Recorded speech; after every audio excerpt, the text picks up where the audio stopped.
Arabian Nights might be one of the most bafflingly hilarious games I have ever played. Never have I seen a game with such a brazenly horny protagonist, pulling off gravity-defying jumps that only a second-place Olympic gymnast could achieve, with a story I still don't know what to make of all these years later. And I still can't fathom how a game like this was released in 2001, when you had series starting out like Devil May Cry, Jak and Daxter, and whatever other things that were happening around the world in that year. And still over 20 years later, the game remains a mystery to me, where even now, not a single person has completed it on the website How Long to Beat, which documents the length of many games' completion times through fans submitting how long it took to beat said game, with 2 other Arabian Nights games having completion times, and yet somehow, this was the one that got to use the Arabian Nights in its full copyright name. Well, okay, that one too. And it has a Wikipedia page so small that you can view it on your entire page without scrolling your mouse wheel. And with a box art that confuses me more than America's educational system. You got the protagonist blurred on the front, there's a damsel in distress blurred in the back, his feet are slightly not touching the ground, and the whole thing has just been given a coat of too much blue! So how does a game like this just suddenly exist? I wanted to know. Why? Well, it was made by the French company Silmarils.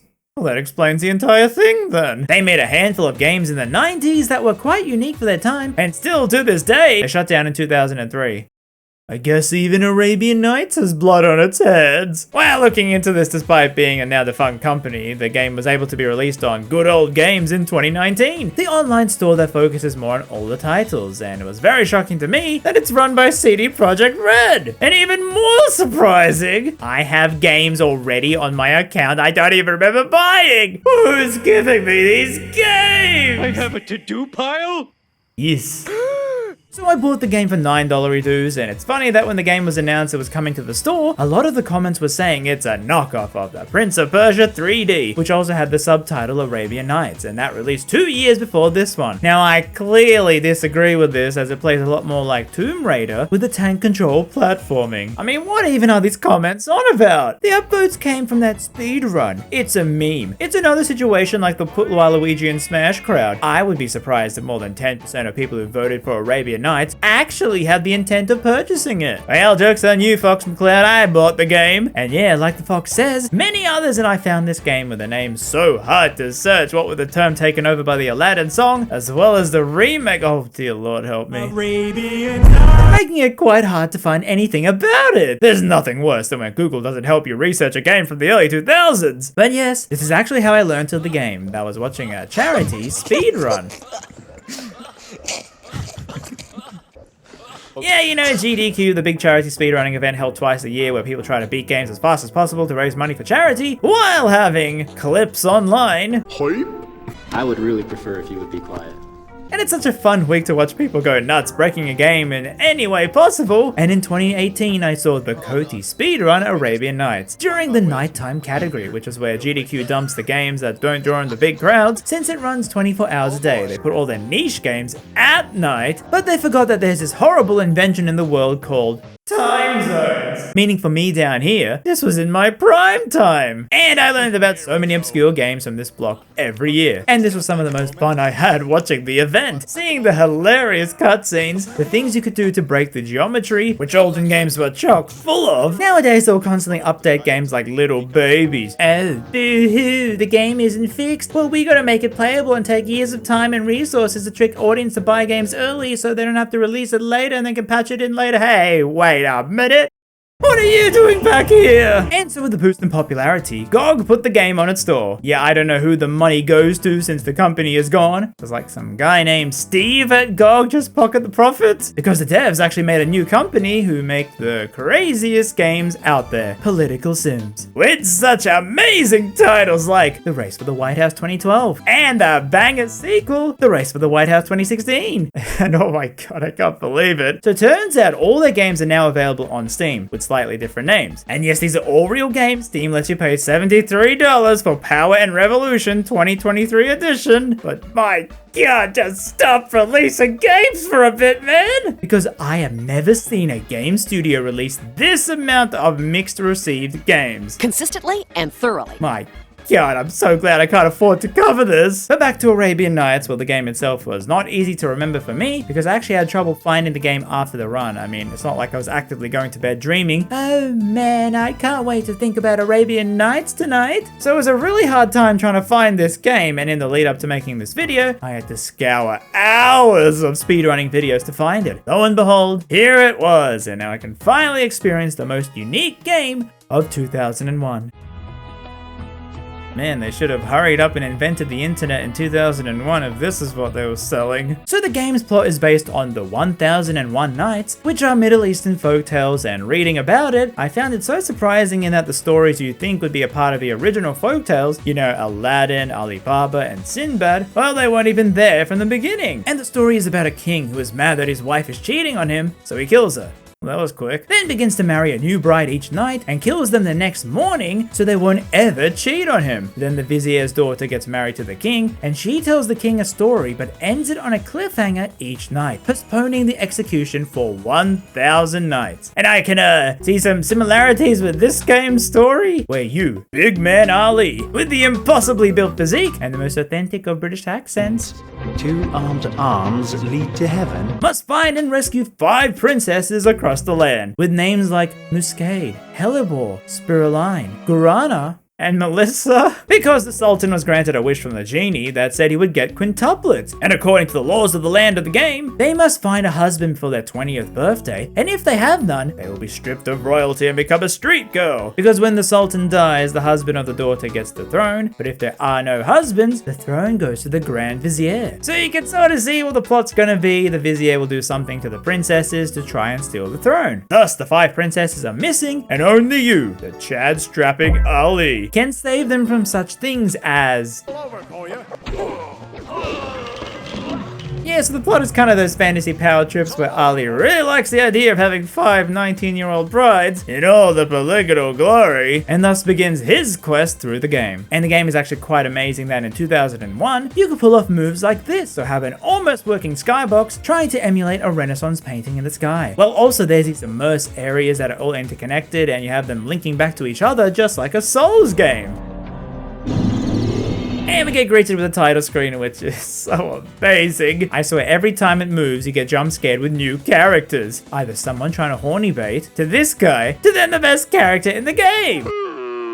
And now we all know what a camel sounds like. Bet you didn't see that one coming. Now this is how the game looks like with the release I got, but I think it used to look quite different judging from this incredibly old picture I found. Well, yeah, surprisingly, this was an episodic game. Well, I don't know if you had to buy each episode back in the day. Oh, God, remember it's incredibly hard trying to find info on this game. But the fact is that it's split into chapters with these amazing screens hinting at what's to come next. Through the mosque, the underground passageways, go off in search of the last 3 princesses. Be careful to not get carried away by this fabulous setting. You risk getting lost in the city's labyrinth. And it mirrors the stories it's based off, where the girl would end her story on cliffhangers to save her life, and here the game ends on teasers for each chapter. Well, this company was trying to milk the gaming industry back in 2001. Wait, now that I think about it, well, after checking the menu where you can remap controls, however, you can't remap the mouse side button because saying mouses will have side buttons to a 2001 dev is like telling Einstein he can watch Shrek twerk on a portable computer in your palms. That's a terrifying thought. And we open with the camera spinning around one of the princesses, Melissa, who's writing to Ali telling him to hurry up and marry her. When we get plopped into this world and straight away the game just oozes a vibe. Meanwhile, the game has a skybox constantly moving and not always working 100% of the time, with this weird parallax effect. Yet the world itself looks crisp with the textures low res, but clearly defined as to what things are. Sure, this can be confusing when doors you open look like they're part of the scenery, but then you try and open a door you think is a door, but then it is no door. Also, if you're wondering why Ali will start doing this randomly, that's because trying to get this game to run on my second monitor windowed, I had to download this tool to force it to work. But the downside being, whenever I alt-tab to take notes, any keystrokes I press count as Ali doing an action. So spacebar being unsheathed, that's me hitting the spacebar on the keyboard, and it led to some hilarious consequences.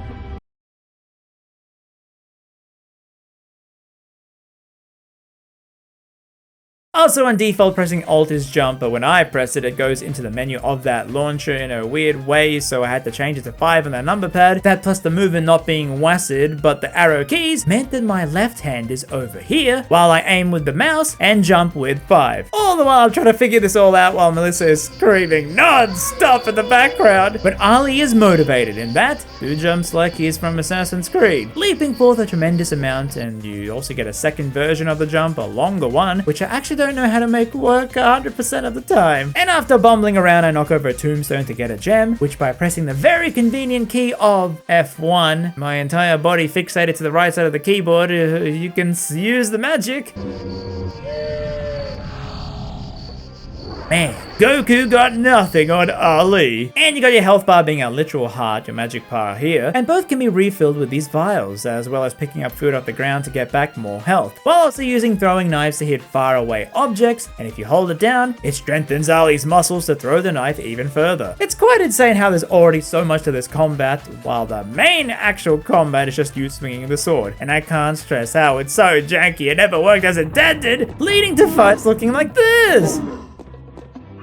With me ending up flapping around like a headless chicken, missing every hit, and the enemies stun locking me since they have no cooldown.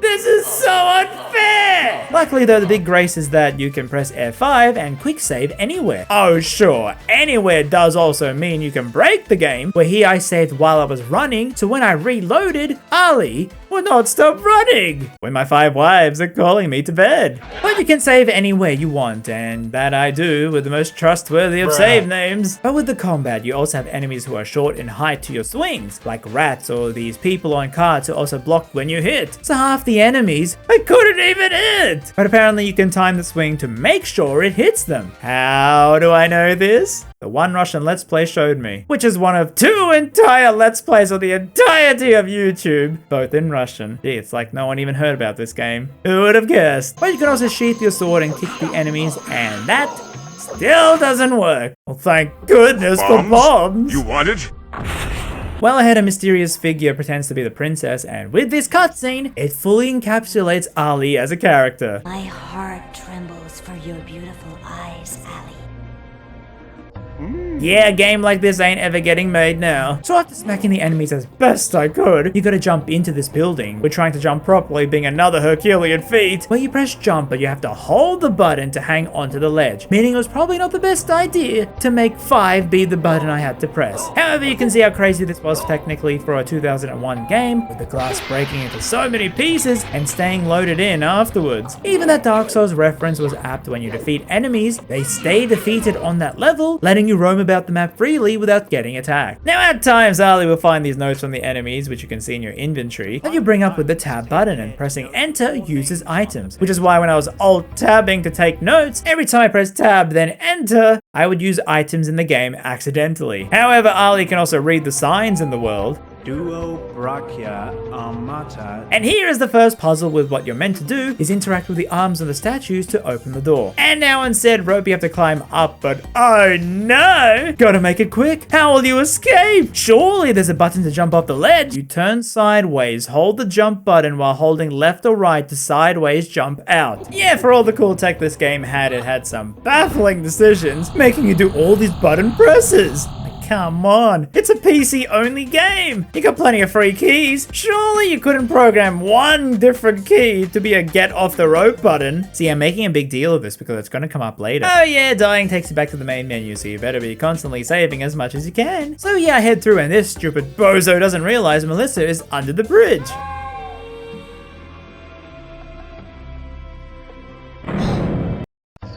Oh my god. So now it's another puzzle room of sort, where I'm getting shot at by these arrows and didn't realize for the longest time, the game has guards on the roof, and it wasn't just God trying to punish me for playing this game, smiting me from above. Yes, you can use your magic on them, it's probably the best thing to use on them, because man, you will want to get rid of these guards as soon as possible, as they are like reverse stormtroopers, never missing if you stand still. And here you're meant to spin these pipes, turn on the taps, where my dumbass drank from all of them despite the dank colors, and got poisoned, which slowly saps your health health till you die. There are some good ones though, like the red one heals you up, but what I found out that you're meant to do instead is find a key hidden here to open the door. So what was the point of the traps? Oh, I get it. It was to train me to tell me that the game is going to kill me in surprising ways.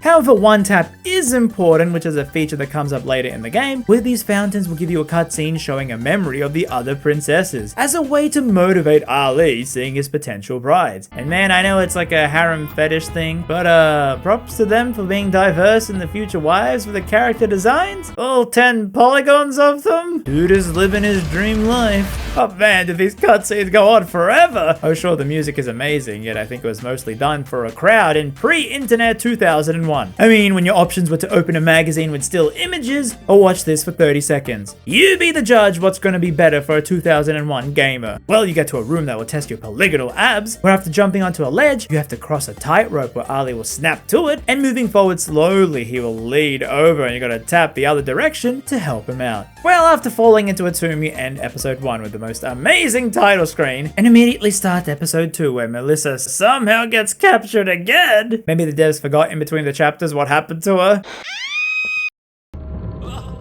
Man, they invented jump cutting as a comedic tactic before it was even cool. So now begins one of the most baffling part of the game, the long dungeon, which has these invincible rats that I can never seem to hit, poisonous caverns that I have to jump over, memories of future wives at stake, and coffins to pull out to find jewels, where pulling them out starts to fill the room with poison, which once again will slowly drain your health. Then you can find these rare files that will heal said poison, but you will then still die to the fan room trap.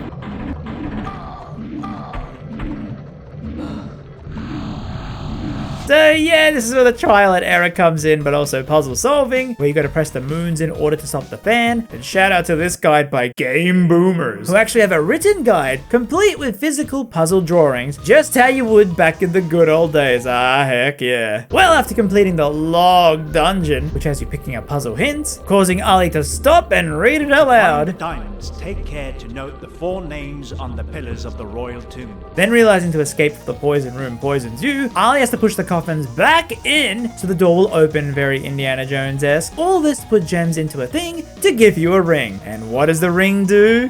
I actually don't know. The guide says to do it. The Russian videos do it. It's not optional here. And I actually don't know what it does. My best guess is that it unlocks a new type of magic for you, because later on in the guide and the videos, they show off using F2, 3, and 4 to use things like an earthquake or shields, where charging it up gives Ali a full suit of armor. Man, this would have been so helpful to know early game when I was getting swarmed. But I was too busy getting reacquainted with the right side of the keyboard and ignoring those F keys. Well, we climb out and see the guard of the thieves talking about us, as we now have to fight more human enemies. And after killing said guard, we find Melissa, who legit tells us that if we kiss her on the cheek, she will teleport to her home back to her dad. You couldn't make this stuff up. The genie who created me, the good genie would immediately take me back to my father. Oh. Also, this is a very important detail to remember for the ending. Write that down, write that down! So yeah, I guess that raises the question. Is it only us kissing on the cheek that teleports them back? Can't they get someone else to do it? So many questions. While Game Boomers were very disappointed in this part of the game. Man, I don't know what you're on about. This is hilarious. However, now we are stuck and we have to find our way out of the castle. Yeah, the girl just leaves us to make our own way out. Also, I have to mention that the genie specifically created these 5 like they aren't actually human. Well, I don't know, you tell me if that's true. Where we have to use knives to lower a rope bridge, to then learning that you can also pull and push these boxes to get to higher ledges. Then I reach this area with a guard in the tower, and what you're meant to do is kill the palace guards here, and the door will open. And it does it for me for some reason. And I tried everything here. I eventually then thought, Ali has a big vertical leap, so why not jump to this roof? And to my surprise, he does. He totally can do it. However, I couldn't go up there to the guard because of an invisible barrier. Okay. What about the other side? And yeah, you can just keep going. However, be warned, the drops here are quite deadly, so while being potentially locked out of the game, I managed to get around till I then...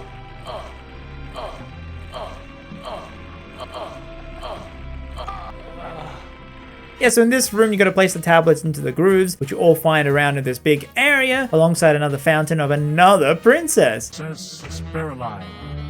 And this frees a genie! No way, they had the genie in this?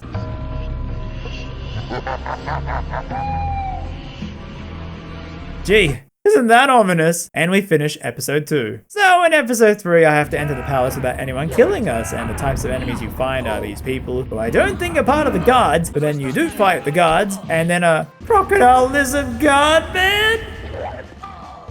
And man, this guy hits so hard. However, bombs are always your best bet, which is why I was using so many of them that I ran out pretty early on. You find items scattered in pots, which may or may not offer a bonus scorpion for your troubles. And from the guide, I think it's slightly randomized, or maybe the drops are different depending on the difficulty. Now, this city is huge, and upon reaching the mosque area, you have so many doors and stages to climb, where we find another princess video and another ring, the ring of slowing down. Yeah, I still don't know what exactly these rings do. Also, note this red crescent moon here, because with such a striking design, you can be sure we will come back to this place. But yeah, the game doesn't really help you, even in such a big zone. There's no real hints on what you have to do, no real objective, no map. You're just running around, climbing, jumping, trying to see a key or something to know what to do. Thankfully, Game Boomer's got my back, and you find a key to meet the smuggler who now asks you for money. That would be 2,000 pieces of gold.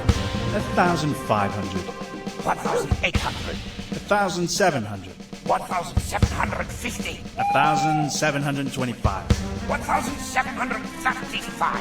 1,729. 1,732. 1,731.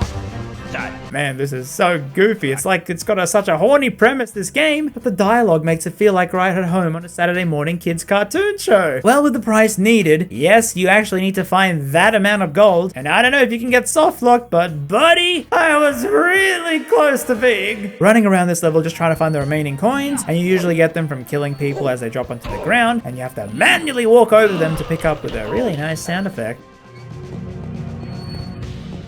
But reminder, the enemies don't respawn, so you gotta try real hard. And thankfully, this last big bag I found on the roof here saved me. Well, I got another dance and paid the smuggler to sneak right outside the palace. However, a crocodile guard is told by the vizier, think of him like the second in command, to kill us. Well, gee, that's not very nice of him.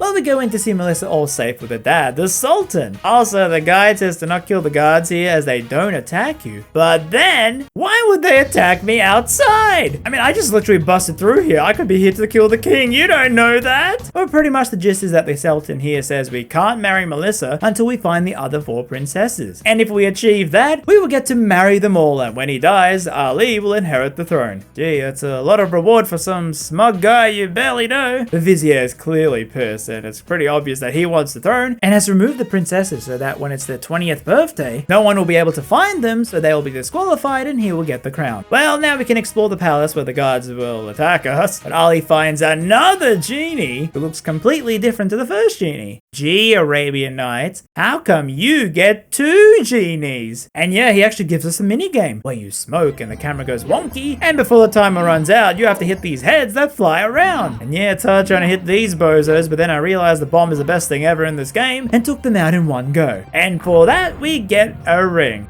Yay, I still don't know what they do. And now you find the execution platform where hiding underneath, Ali overhears the Grand Vizier and the Executioner talking about how they will take the throne. And man, this guy is clearly not from around here. Don't worry, I'm going to be able to test my new axe. However, you easily kill him, and thus begins the puzzles in this palace. So you find a parchment which details the order you have to bang these drums in this room here. It's one of those Professor Layton type of puzzles, where this drum is next to this one, you gotta hit the left of the right one, find the correct order, and despite all my joking, this Game Boomer site is actually really cool, where they let you try out the puzzle for yourself before giving you the answer. Yeah, take that IGN guides, you suck so much! Now doing this gets us the flute, which is such an important item, you will need it for the end game, because you can, if you want, throw away items to clear out your inventory, since you have to use a scroll wheel to manually go through all the items to find the one you want, which can be annoying when you're getting mobbed and you really need that bomb, or which key is the right one, you've used it up, you can just throw it away, but remember, do not lose the flute, as it allows you to charm ropes for you to climb. Wow, remember when I just wanted a dedicated button to jump? And now we head into the palace itself to find the princess's bedroom, and you have the characters who the guide calls eunuchs, and it's a game made in 2001. I wonder how they will handle this. I'm going to cut them off. Now this room is horrendous as you have to step on these tiles which on a timer open a gate, and you gotta run over them in a specific order to open said gates to the exit. And man, do they cut it close to the timing on them. But that's not all, because you gotta do it again, but this time over crocodile infested pits you gotta jump over. Oh, Captain Cook, I feel your pain! All this to reach the princess's bedroom. So, how did they leave the rooms at night? That would be like a fun excursion just to pop to the shops. Oh crap, I forgot! The crocodile living room! Well, we find the rooms, and walking to each bed gives us a memory of them with a floating head. Just another reminder and motivation for Ali. Then you find a parchment, which is a letter from the vizier to a princess saying he'll meet up with her in his room because he loves her. And yeah, we know he's planning to kidnap her for the throne. And to return there, you really gotta go back the way you came. Are you serious? Well, thankfully it's a lot easier, but you still have some crazy timing. Oh yeah, and all this I actually managed to break the game as well.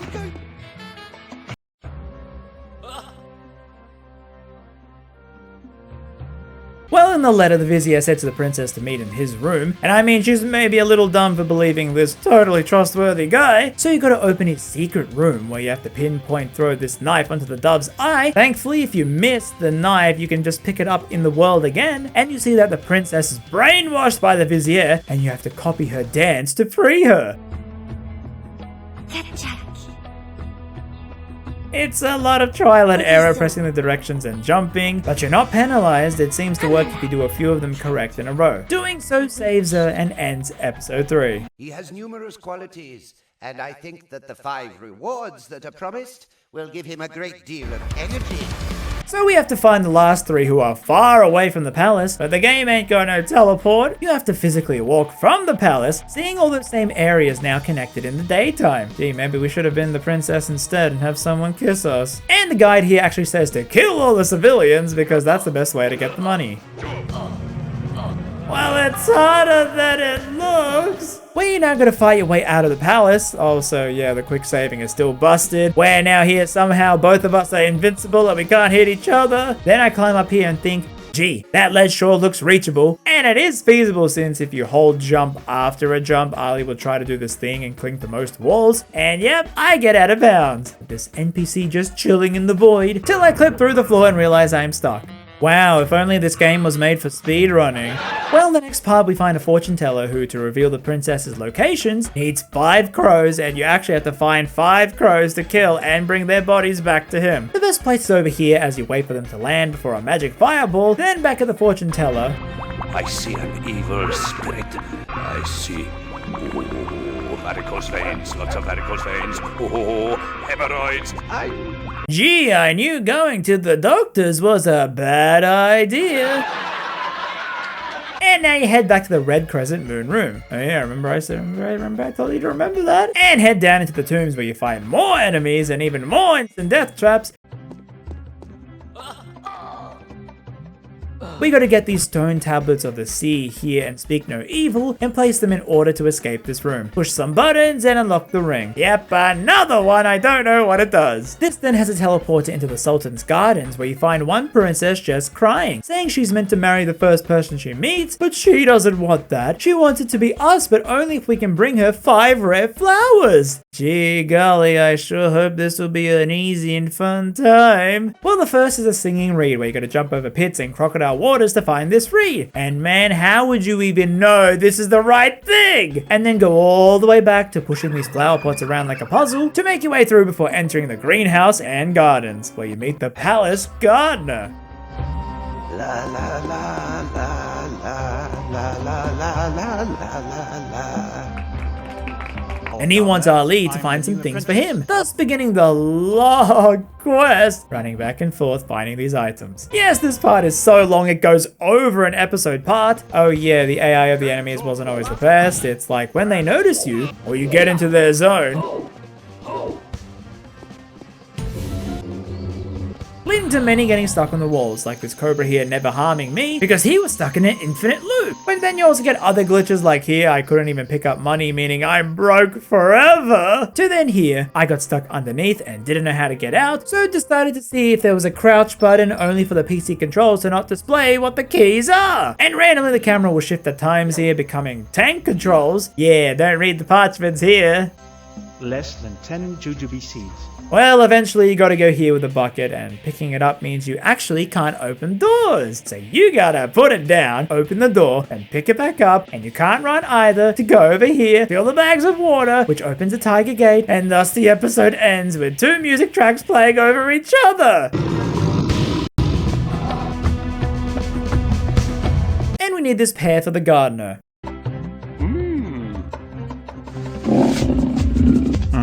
And so we gotta kill the tiger, even if he is an endangered species. Wow, what an endangered species. Well, we get the pear, eat the pear to get the pear pips, which I learned is a fancy name for those seeds inside a pear. See, this video is teaching you 2 things already, which the gardener needs, and then he complains about how slow you were getting it, how things were different years ago. Ain't that the truth? You said it, game boomers. Oh yeah, don't even try to attack the gardener. You were wrong, you worthless seed.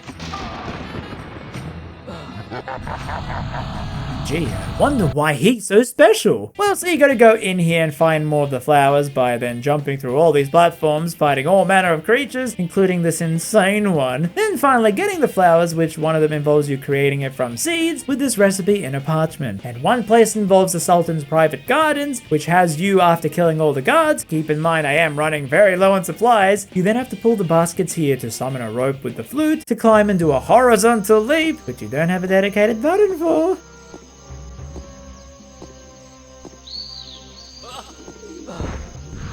All this to get a cactus and passport, which you need to re-enter the palace later. However, when I went back...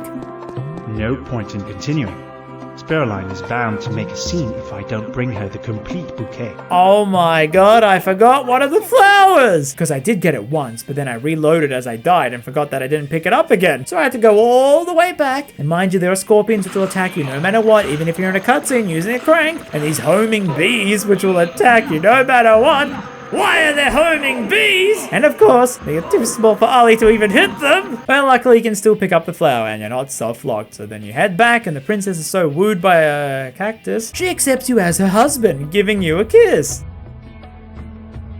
Which changes the law, meaning she can just kiss someone and get teleported. So wait, does it have to be a human she kisses? Can't you just kiss like a flower or a guard and get whisked back to safety? With these burning questions that will never be answered since the studio is gone and the devs are busy trying to rig the US elections, we go back to the palace where a guard mentions the black cult sect, and we should ask around for more info. Now begins another long part with some amusing optional question mark things. I don't know if they're optional. Well, you shouldn't kill people here because it's a bad idea. But you can find this fighter guy in this room where you can fight him for a better sword, and that's definitely worth doing for that bonus damage. He cannot be hurt with the bomb, so my strategy's out the window. So you just gotta whittle his health down. He doesn't hurt that much, and it's so slow that you can just run away to heal if need be. Then you go running around finding Irma, a lady of the night, who was on the job with the guards. She's in great demand, Madam Irma is. You too. You want a little loving? Wow, how progressive. And you meet her brother, a leper. She's gone back to her neighborhood. To work. Oh, sugar. And she eventually says the drummer was an ex-cult member, and so he can show you how to find the base, but gets killed as you fight your way in. But not before you find 2 shop merchants who finally you can use your gold at something other than paying smugglers. And yeah, you will need these for the end game, including those precious bombs, to buy them and a lot of magic and health potions too. And while I was playing this game, you remember my bruh save file. Well, I left the game running for like an hour, taking breaks in between play sessions. You know, you gotta stretch those gamer fingers. I mean, my fingers were needing it after that right side of the keyboard. But I didn't want to quit the game because then I would have to resize the window every time I launched it, and that's so annoying, so I just left it open. And then I noticed when I got back, someone actually changed my save file name. And I don't know how. There's no way I think to rename save files. I asked my family if they touched my computer while I was gone, but nope, nothing. I think the game actually does this if you leave it alone for a long time, which is the only way I could think this could happen. That, or I just made up a creepypasta for a game that no one cares about. You be the judge. I mean, come on, this font is pretty hard to fake. It's hard to do. Anyway, continuing my cursed review of this cursed cave, back to the cursed cult base, where this cave broke me. No, not because of the poison water that poisons you if you so much as touch it. No, not the unkillable rats, but the amount of heavy armor cult members that take so long to kill and have these homing knives that will always hit you. Plus there's a puzzle where you gotta pick up these boulders to jump onto a platform and place them on that platform so they don't disappear when you walk away. Yeah, thinking back, the poisoning was actually not the worst part, as every enemy drops like 50 billion antidotes, meaning I was so stocked up, those stun-locking snakes, I could take them now. But at a point you enter this room with a lot of enemies. I killed them, and what's meant to happen is that one will drop a key. I did pick it up, but then I died, so retried from a quick save. However, on this try, I kill that guard and find that there's no key, and then I'm locked in this room. Yeah, I can't go back the way I came, can't enter the next door, the keys I have don't open anything, and my last save point, not a quick save, a full proper save I made, was before I even found the boulders to put on the platforms. I mean, I'm trying before a review of a very niche game, it's too much for me. A bruh moment, if you will, or a bruh damn you quit moment. You could say my motivation was lost and we'll never get to see the true ending.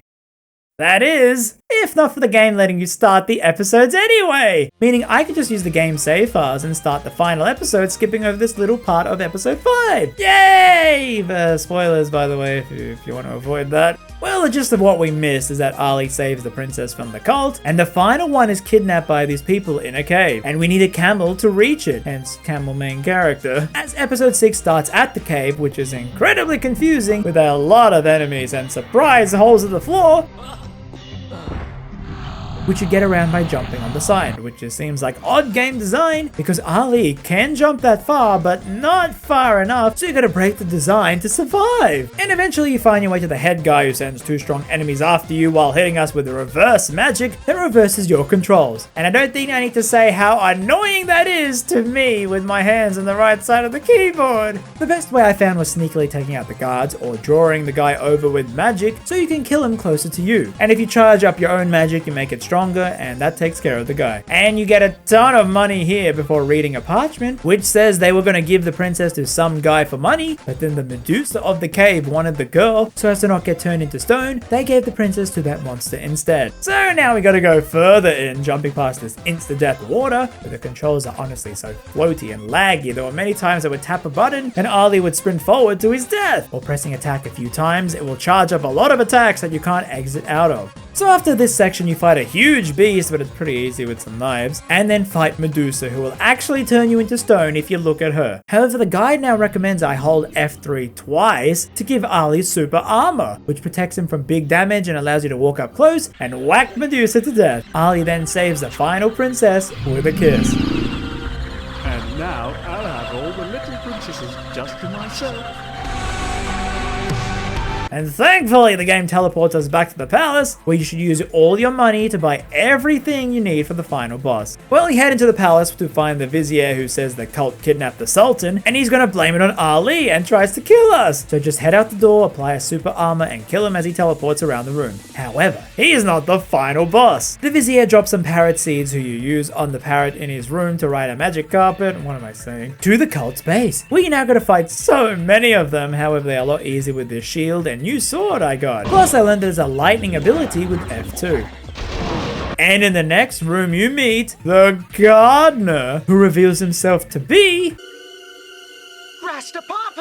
but he's actually the brother of the Sultan who got kicked out of succession to the throne and is using the cult to take over the kingdom. Man, and after all that fun we had in the garden, you betray us just like that? I carried a bucket for you, dude! Well, he disappears and sends magic vases after you. Just armor up and wait for them to all finish dropping. Well, we keep going and fight more guards before one last final puzzle, and it's one of those ones where you move blocks around to make a picture. Now, most games would zoom the camera out to a bird's eye view to see what you're doing. Nah, not Arabian Nights. You gotta work it out from this angle. And jumping moves a tile. Thankfully, the guide does have the answer, because man, is it long. Even the Russian guide I was was following as well, they gave up showing the whole process, and it's the only edit in the entire playthrough. Well, now you fight 4 more guards before the final boss, the Gardener, and you see him chanting at the moon, and he says he will kill you as he turns into this evil looking guy who will instantly rush Ali. You gotta hide and armor up as he flies away, and the main way to defeat the Gardener is to shoot him with magic while he's up there, dodging the razors he launches back, while swinging the sword when he gets close. I did actually do this fairly easily because man, that shield is so strong. However, these pillars then rise and the guide is like, quickly climb them! So I quickly climbed them and clipped through the floor. Twice. Yes, he actually meant to wait for them to rise and you can casually just walk up here. I guess the game was not meant to be speed ran. Because the Gardener is dead, there's no danger as we jump into the portal, reaching the Sultan and freeing him from this cage. Which to reach, you gotta use the flute on a basket. See, I told you it's an important item! However, as a final thing, the king says, since he has the same power as his daughters, Ali must kiss him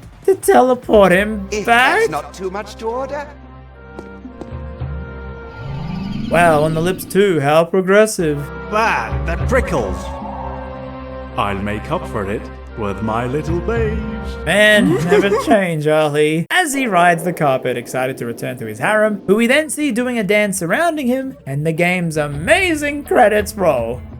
There is something to be said about beating a game 20 years after it's released. Well, obviously the first thing is to say that this game will never be made now, with the tropes that it pulls, the big man energy on the game. No company in their right mind would make this game now. But one French studio did back in 2001 when other games were breaking out. Big franchises were taking their first steps. One of the final games of a company was this. A game where you travel through so many areas, quite uniquely designed locations, in a multi-episode format, complete with insanely catchy music. This cave song was probably my favorite. All these movement mechanics that allow speedrunners to break through the game, cutscenes that you have to see to believe, it all just came together in Arabian Nights. I still feel like they could have added some help to it, whether it be a map or a checklist of things you need to do, because some of it was so cryptic, and I would not have been able to beat it without the rare guides that exist online. Which is probably why barely anyone has tried to make a video on this game. And the few ones that are there, Ali is not even getting the spotlight in the thumbnail to show it off. Guess that's one face that's too hot for this site. So yeah, it's not a perfect game or even a great game, but it still is something you have to see to believe. And I'm glad I technically beat the game, because I still can't believe this thing exists. There were a lot of things that could have been done to improve the game, actually having good gameplay to play, improving the controls, the combat, giving you actual hints so I'm not lost half the time, but I feel that still adds to the weird charm Arabian Nights has. Also, I really have to give a shout out to the speedrun for even notifying me of the game's existence. I'll leave a link to it below as well as the guides I used, because yeah, you may be game boomers, but you were so helpful with hand-drawn diagrams and allowing people to complete the puzzles themselves. It's quite nice to see a site still functioning like this with the old HTML, although I think the images might not be up as I'm editing this video, so your luck may vary. So if you can look past the very time-specific period thing this game does for something made in 2001, and you don't mind alt-tabbing to use a guide while saving 5 princesses as your only motivation for living, you might enjoy this game for a couple of bucks. Also, here's my completion time if you ignore me skipping the end of episode 5, and a few hours of me making my own creepypasta on the save file. So yeah, maybe someone can update that site. And with that, I hope you enjoyed this extensive review of a stupidly odd niche game. I had so much fun making this and a lot of work went into it, so I'd really appreciate a like on the video and subscribe if you're new, and I'll have plenty of more detailed reviews and retrospectives on this channel. So apart from that, I shall see you on the next